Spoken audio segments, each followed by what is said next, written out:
Bruce's struggle began with a diagnosis of frontotemporal dementia. At 70, the iconic Bruce Willis, long celebrated for his courage and strength on screen, is confronting one of the most painful turns of his life. For years, fans looked up to him as the unstoppable hero of Die Hard and countless films where he always managed to prevail. Now, that same hero faces a fight he cannot win. After a devastating illness robbed him of the work he loved, Bruce has slowly retreated from the public eye. His family remains close, treasuring each moment, while admirers worldwide try to accept a harsh reality. This isn't only the tale of a movie star, it's the quiet farewell of a man who poured everything into his craft and now departs with the same steady grace that made him unforgettable. Bruce Willis entered the world on March 19, 1955, in Ed Oberstein, West Germany, where his American father, David, served in the military, and his German mother, Marlene, worked to support their young home.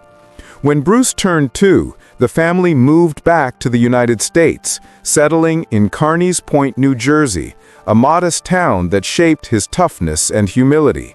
His parents worked tirelessly, his father as a welder and mechanic, his mother in a local bank. As a boy, Bruce dealt with a stubborn stutter that made speaking difficult, but everything shifted when he joined the school drama club. His speech cleared whenever he stepped on stage. Acting empowered him, and by senior year he was student council president, already showing the confidence that would define him. After graduation, he drifted through blue-collar jobs, guarding a nuclear plant, driving factory workers, and even working as a private investigator, before accepting that his future belonged under stage lights. He enrolled in drama at Montclair State University, but left early to chase opportunity in New York City, bartending in Hell's Kitchen while waiting for his breakthrough. When Bruce Willis debuted on television in Moonlighting 1985 to 1989, no one imagined that the whist-cracking detective David Addison would transform him into one of the decade's biggest stars. Chosen from thousands, Willis won the part that changed everything. His chemistry with Sybil Shepherd electrified the show, mixing charm and humor with ease, and earning him both an Emmy and a Golden Globe. Fame brought endorsements too. He became the face of Seagram's wine coolers, making millions, though he later stepped away after quitting alcohol. It was a quiet, principled choice and an industry known for excess. In 1988, he vaulted from TV fame to movie legend with Die Hard. As John McClane, the ordinary cop trapped in a Los Angeles tower, Willis didn't just act the hero, he reinvented him. His bruised vulnerability made McClane more relatable than any action lead before, and audiences embraced him worldwide. That same year, he revealed a gentler side in Blind Date and In Country, and even voiced the talking baby in Look Who's Talking, proving he was more than explosions and one-liners.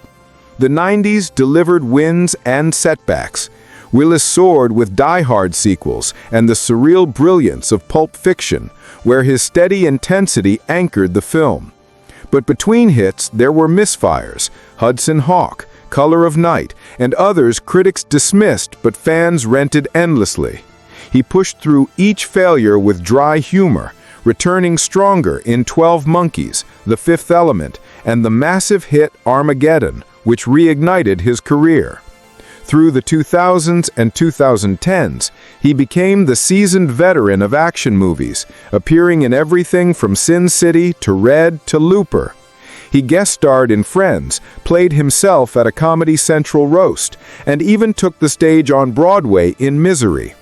His later years mixed cameos, voice roles, and nostalgic returns to the roles that made him a star. Yet beneath the tough facade, a thoughtful side remained. A man who knew his rise from a stuttering kid in New Jersey to Hollywood's ultimate tough guy was both unbelievable and temporary. His life reads less like an action saga and more like a quiet reflection on fame's weight. In March 2022, fans were shocked when Bruce Willis's family shared heartbreaking news. The famed action icon had been diagnosed with aphasia, a cruel condition that strips away the ability to speak. His mind stayed sharp, but the words refused to form. The man known for quick wit and effortless charm suddenly found himself locked in silence. Soon after came an even heavier truth. By early 2023, doctors confirmed he had frontotemporal dementia, a progressive disease that erodes not just speech, but pieces of who a person is. There was no cure, no treatment, only decline. His family could only stand by as the man they loved slowly slipped away. Months later, in December 2024, his ex-wife, Demi Moore, tried to reassure supporters by saying Bruce was stable, but that word sparked more concern than comfort. Many wondered whether stable meant a worsening condition. Reports circulated that Bruce could barely form sentences, struggled to read, and needed help to walk or move. The action star who once did his own stunts now fought to take simple steps. His wife, Emma Hemming Willis, admitted that watching his speech deteriorate was terrifying, especially because she assumed at first it was his childhood stutter returning. She never imagined it was something far more devastating. Even harder to accept, Emma shared that Bruce might not fully grasp what's happening to him. He lives in a confusing middle space, sometimes aware, sometimes not. Still, she fills his days with warmth, choosing love even when the reality feels overwhelming. But in August 2025, her decision to move Bruce into a separate home with 24-hour care triggered public debate. Some questioned whether she was stepping back or protecting him. Emma explained that Bruce would want their daughters, 12-year-old Mabel and 10-year-old Evelyn, to grow up with joy and stability, not constant reminders of illness. Still, the choice devastated her. She is no longer just a wife, she is a caregiver, a mother, and a woman trying to keep her family intact while watching her husband fade. Their daughters miss him deeply. He forgets birthdays, school moments, and the small acts that once showed how devoted a father he was. Emma fears how losing the father they remember will shape their lives moving forward. By July 2025, weighed down by gossip and assumptions, Emma finally addressed the public. She urged people to stop forming opinions about things they couldn't truly know, because beyond the chatter is a family holding tight to love while learning how to let go. Not suddenly, but slowly, with each new moment. Bruce Willis's decline didn't only surprise his fans, it shattered those who loved him most. His oldest daughter, Tallulah Willis, later admitted she had misunderstood the early signs of what he was facing. Before the truth was known, she believed her dad had pulled away, perhaps even stopped being interested in her life. He felt absent, she said, assuming for a while that his quietness meant he didn't care anymore. That painful confusion still lingers with her, yet now she talks about it openly, urging others to speak up and stay aware, because illness can hide beneath love. Through every stage, Bruce's family remained near. His former wife, Demi Moore, stayed involved, joining family events and sharing heartfelt photos online. Images of a family holding each other in the middle of heartbreak. On Bruce's 70th birthday, they all gathered again, showing that although his memory may dim, their love continues. But warning signs had shown themselves long before his diagnosis went public. Between 2018 and 2022, he appeared in more than 20 films. These weren't the blockbuster epics of his earlier years, but quick, smaller movies designed to capitalize on his fame. He could make millions in only a few days on set. Yet behind the scenes, things felt wrong. Crew members observed him forgetting lines, missing instructions, and struggling with simple cues. During the filming of Hard Kill in 2020, co-star Lala Kent spoke about a terrifying moment when Bruce fired a prop gun at the wrong time twice. Thankfully, no one was injured, though the incident shook the set. The dependable action star had become unpredictable. From that point on, crews quietly adjusted to shield him, cutting lines and simplifying scenes. One crew member confessed, "We had to make him look good. He was being guided." Those words still hurt to hear. The idea of Bruce Willis, once the unbreakable hero of Die Hard, now being led through scenes he struggled to understand. On Midnight in the Switchgrass, director Randall Emmett reportedly had trouble getting Bruce to complete simple movements like kicking down a door. He needed an earpiece for lines, yet confusion still clouded him. Others on set said he looked lost, sometimes asking, "Why am I here?" That moment, seeing the man who once dominated the screen questioning his purpose, stayed with everyone who witnessed it. Rumors grew that some filmmakers kept hiring Bruce despite knowing his condition, choosing profit over compassion. His name alone could boost a small film's earnings. Insiders claimed certain producers ignored the decline because a Bruce Willis credit guaranteed sales. A few directors, including Mike Burns and Jesse V. Johnson, later refused to work with him again, realizing the emotional cost was too high. Underneath all of this sits a painful question. Why wasn't it stopped earlier? Maybe Bruce wanted to continue. Maybe his loved ones didn't yet understand the severity. Or maybe in a business built on constant motion, nobody knew how to say stop.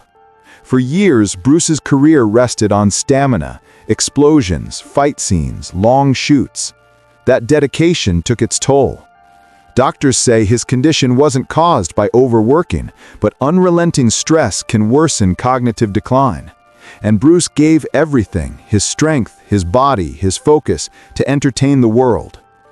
Now the spotlight is gone, the roles have ended, and the hero who once saved the day is now the one being held by those closest to him.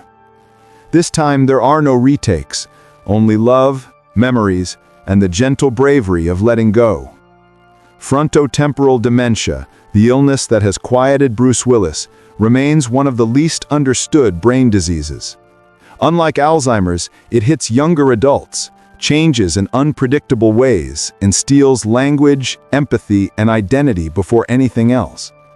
Because it is so uncommon, research moves slowly. But in March 2023, scientists at the University of Sheffield announced a hopeful development: an experimental nasal spray that may one day slow or prevent certain forms of FTD. It's still far from human testing, much too late to help Bruce. Yet for his daughters, who may carry the genetic risk, this breakthrough could protect their future. As of now, Bruce is 70.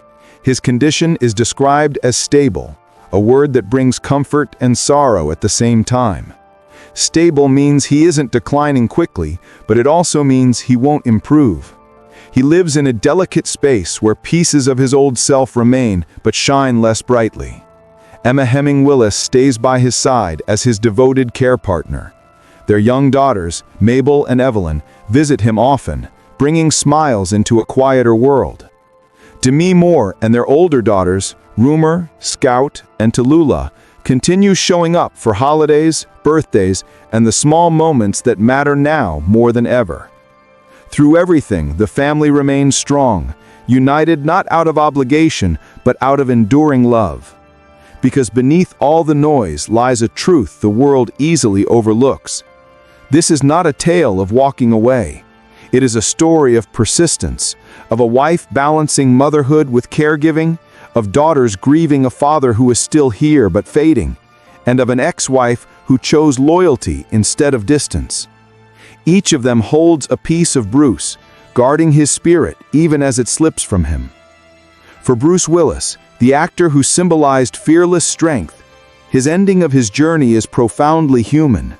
His farewell is not a dramatic final scene. It is slow, soft, and filled with quiet tenderness. Bit by bit, abilities have disappeared. First language, then understanding, and now much of his freedom. What endures is something delicate yet powerful. The love surrounding him, the stories he gave us, and the bravery of those caring for him each day. As fans, we can honor him not only by remembering his films, but also by learning from his path. We can support FTD research, raise awareness, and speak openly about brain health in an industry that often stays silent until crisis comes. We can push Hollywood to create stronger protections for aging actors, clearer boundaries when health is compromised, and greater empathy for those struggling behind the scenes. Bruce Willis taught us what a hero looked like, not because he saved worlds on screen, but because he showed resilience even as his own world changed.